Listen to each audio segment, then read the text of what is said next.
राधे राधे। आप सभी को श्रावण मास कृष्ण पक्ष कामिका एकादशी की ढेरों शुभकामनाएं। आज हम विशेष रूप से बात करेंगे सावन की आने वाली परम शक्तिशाली कामिका एकादशी के विषय में। शास्त्रों में इसकी क्या महिमा है, क्यों इसका व्रत करना चाहिए, कैसे इसका व्रत करना चाहिए और इस व्रत के साथ तुलसी के पत्ते का एक छोटा सा उपाय कैसे जुड़ा है, यही सब आज समझेंगे।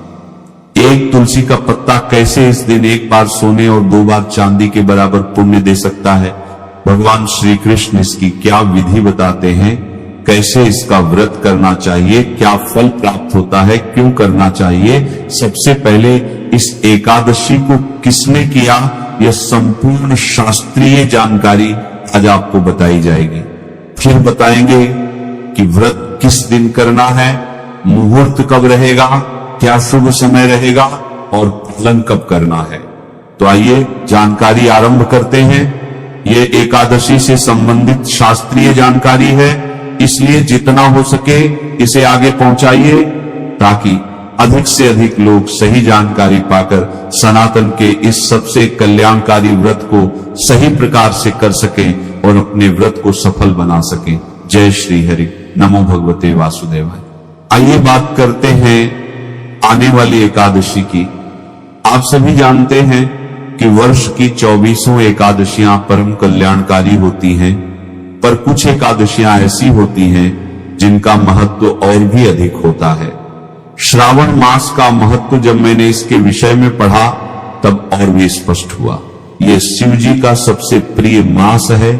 शास्त्रों में कई जगह ऐसा वर्णन आता है, शिव महापुराण में भी ऐसा वर्णन मिलता है कि कार्तिक, वैशाख और माघ महीने एक तरफ और श्रावण मास दूसरी तरफ। इस महीने में किए जाने वाले सभी व्रत श्रेष्ठ पुण्य देने वाले होते हैं। अन्य महीनों में आने वाले व्रतों की तुलना में ये अधिक पुण्य देने वाले हैं। कामिका एकादशी के विषय में भगवान श्री कृष्ण कहते हैं कि जो मनुष्य इस व्रत को करता है वह सभी पापों से मुक्त हो जाता है। पाप किसी भी प्रकार के क्यों ना हो, सब इस एकादशी का व्रत करने मात्र से नष्ट हो जाते हैं। अगर एकादशी के दिन मनुष्य व्रत करे और भगवान नारायण का विधि विधान से पूजन करे तो इसका पुण्य काशी गंगा और पुष्प स्नान से मिलने वाले पुण्य की तुलना में कहीं अधिक होता है। केवल एकादशी के दिन भगवान नारायण का पूजन कर लेने मात्र से आपको उन पवित्र स्थानों में स्नान करने से जो पुण्य मिलता है उसकी तुलना में अधिक पुण्य प्राप्त हो जाता है। भगवान कृष्ण कहते हैं कि जो फल सूर्य और चंद्र ग्रहण के समय कुरुक्षेत्र और काशी में स्नान करने से मिलता है वह इस एकादशी के व्रत से भी कई गुना अधिक हो जाता है। बड़े बुजुर्गों से पूछिए, वे बताएंगे कि कुरुक्षेत्र में सूर्य ग्रहण के समय स्नान के लिए कितनी बड़ी भीड़ होती है। एक समय लोग सोचते थे कि कब सूर्य ग्रहण होगा और कब वे कुरुक्षेत्र या काशी जाएंगे, वहां गंगा स्नान करेंगे, क्योंकि पुराणों में इनकी महिमा बहुत अधिक बताई गई है। लेकिन यह एकादशी आपको सूर्य ग्रहण के समय काशी और कुरुक्षेत्र में स्नान करने के पुण्य से भी अधिक पुण्य प्रदान कर देती है। जो मनुष्य श्रावण मास में भगवान का पूजन करते हैं उनसे देवता, गंधर्व और सूर्य आदि सब पूजित हो जाते हैं। इस दिन यदि व्रत कर रहे हैं और भगवान नारायण का पूजन कर लेते हैं तो केवल भगवान नारायण ही प्रसन्न नहीं होते, वरुण शास्त्र के अनुसार सभी देव प्रसन्न होते हैं। गंधर्वों की पूजा मान ली जाती है और नागों की पूजा भी इसी में शामिल हो जाती है, ऐसा माना जाता है। इसीलिए मनुष्य को प्रयास करके इस एकादशी पर भगवान नारायण की पूजा अवश्य करनी चाहिए। ये पाप रूपी कीचड़ में फंसे हुए और संसार रूपी समुद्र में डूबे हुए मनुष्यों को तारने वाला व्रत है। यही व्रत तारेगा, यही पार करेगा। इससे बढ़कर पापों के नाश का कोई उपाय संसार में नहीं है। स्वयं भगवान ने कहा है कि कामिका व्रत से जीव को ऐसी योनियों में नहीं जाना पड़ता जो दंड के फलस्वरूप मिलती हैं। यदि मनुष्य के कर्म अच्छे न हो तो उसे अगली योनि अच्छी नहीं मिलती। आपने सुना होगा बुजुर्गों को कहते हुए, आचार्यों को कहते हुए, क्योंकि हमारे इस जीवात्मा की एक आयु पूर्ण होने के बाद अगला शरीर धारण करने की प्रक्रिया आरंभ होती है, तब दूसरी योनि आरंभ होती है। कुछ योनियां ऐसी होती हैं जिनमें पापी मनुष्य जाते हैं और अपने दंड भोगते हैं। जो मनुष्य इस एकादशी का व्रत कर लेते हैं उन्हें उन योनियों में नहीं जाना पड़ता जो दंड के फलस्वरूप प्राप्त होती है। अब बात करते हैं कि इस एकादशी का व्रत हमें कैसे करना है, क्योंकि इस एकादशी में तुलसी का बहुत महत्व है, तुलसी के पत्ते का बड़ा महत्व है, तुलसी सींचने का बड़ा महत्व है। भगवान कृष्ण आगे क्या कहते हैं इसके विषय में जानकारी देता हूं। कामिका एकादशी की महिमा बहुत बड़ी है, आपने जान ही लिया है, कम शब्दों में ही अधिक समझना चाहिए। अब बात करें कि इसका व्रत किस प्रकार करना है। एकादशी का व्रत जिस दिन करना होता है उससे एक दिन पहले ही एकादशी के नियम आरंभ हो जाते हैं। एकादशी का व्रत ऐसा नहीं है कि आज के दिन आप जैसे मन चाहे खाएं पिए, जो मन हो करेंगे और कल सुबह उठकर एकादशी कर ले।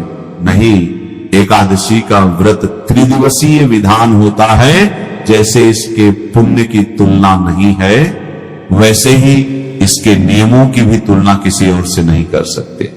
इसके नियम कठोर हैं, उनका पालन आपको अवश्य करना चाहिए, क्योंकि इससे पुण्य बहुत अधिक मिलता है। तो दशमी तिथि के दिन मनुष्य को कुछ नियमों का पालन करना चाहिए, जैसे ब्रह्मचर्य धारण कर लेना चाहिए, चाहे स्त्री हो या पुरुष।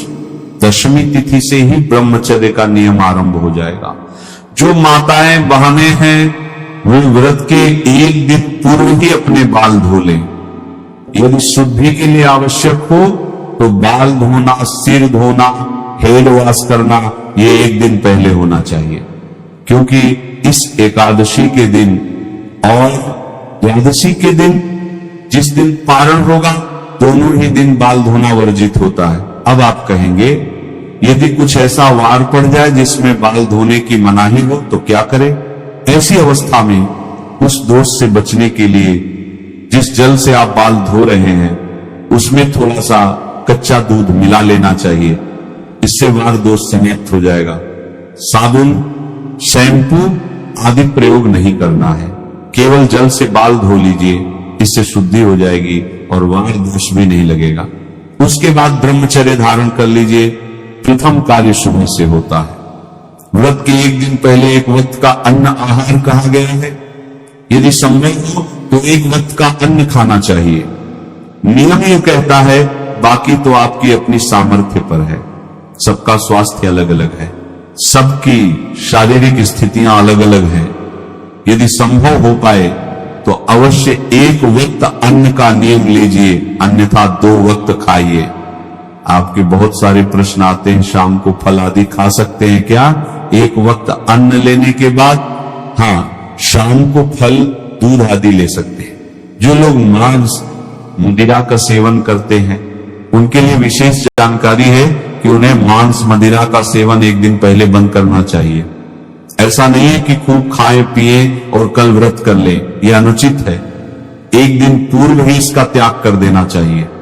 मसूर की दाल का त्याग कहा गया है। मसूर की दाल पर बड़े प्रश्न आते हैं, क्योंकि वह तामसिक है और तामस को बढ़ाती है। शास्त्रों में उन वस्तुओं को त्याग कहा गया है जो पूजा पाठ से पहले तामस को बढ़ाती हैं। आप कहेंगे इससे क्या होगा? जब आप तामसिक प्रवृत्ति वाली वस्तुओं को खाएंगे तो उसका प्रभाव शरीर पर तो आएगा ही, उससे आप तामसिक हो जाएंगे। और जब मनुष्य तामसिक हो जाता है तो उसकी पूजा पाठ में रुचि नहीं रहती या पूजा पाठ में मन नहीं लगता। फिर आपसे जाने अनजाने में व्रत के कुछ न कुछ नियम भंग हो ही जाएंगे। जो व्यक्ति तामस से गिर जाता है उसे आलस्य बहुत आता है। व्रत में आलस्य नहीं करना चाहिए। निद्रा भी बहुत आती है, आप दिन में सो जाएंगे और व्रत नष्ट करेंगे। पूजा पाठ में आलस्य आएगा तो व्रत आपका नष्ट होगा। इसलिए हमारे ऋषि मुनियों ने पहले ही इसका समाधान बता दिया है कि तामसिक वस्तुओं से दूर रखा जाए, ताकि मनुष्य का मन पूजा पाठ में पूरी तरह लगे और वह सही प्रकार से अपना व्रत कर पाए। लहसुन प्याज का प्रयोग भी तामसिक है। यहां लोगों में ये आता है कि अरे इनको हम हीन समझते हैं, तुच्छ समझते हैं। नहीं, ये हीन और तुच्छ वाली भावना नहीं है। बात यह है कि कुछ वस्तुएं ऐसी होती हैं जो पूजा पाठ से आपको भटकाती हैं। ये उचित और अनुचित का नहीं, बल्कि शुद्धि और अशुद्धि का विषय नहीं, बल्कि इससे आपके शरीर में जो रिएक्शन होते हैं वे पूजा पाठ में विघ्न डालते हैं। इसलिए हम कहते हैं कि इनका सेवन पूजा पाठ के समय न करें। ऐसा नहीं कि इन्हें खाया तो अशुद्ध हो गए, नहीं, इनका प्रभाव तामस को बढ़ाने वाला होता है। इसलिए शास्त्रों में इनकी मनाही की गई है। शुद्धि अशुद्धि से इसका सीधा संबंध नहीं है। हरी पत्तेदार सब्जियां तो श्रावण मास में पूर्णतः प्रतिबंधित ही हैं, हमें खानी ही नहीं चाहिए, पूरे सावन में नहीं खानी चाहिए। चने का साग, बेसन की कढ़ी, चने का प्रयोग, ये सब वर्जित कहा गया है। श्रावण मास में कांसे के पात्र का प्रयोग नहीं करना चाहिए, कांसे की वस्तु उपयोग में नहीं लानी चाहिए, न भगवान को भोग लगाने के लिए, न भोजन बनाने के लिए। पाक को करते हुए, धारण करते हुए, शुद्धि बनाए रखते हुए दशमी का दिन व्यतीत कीजिए। एकादशी के दिन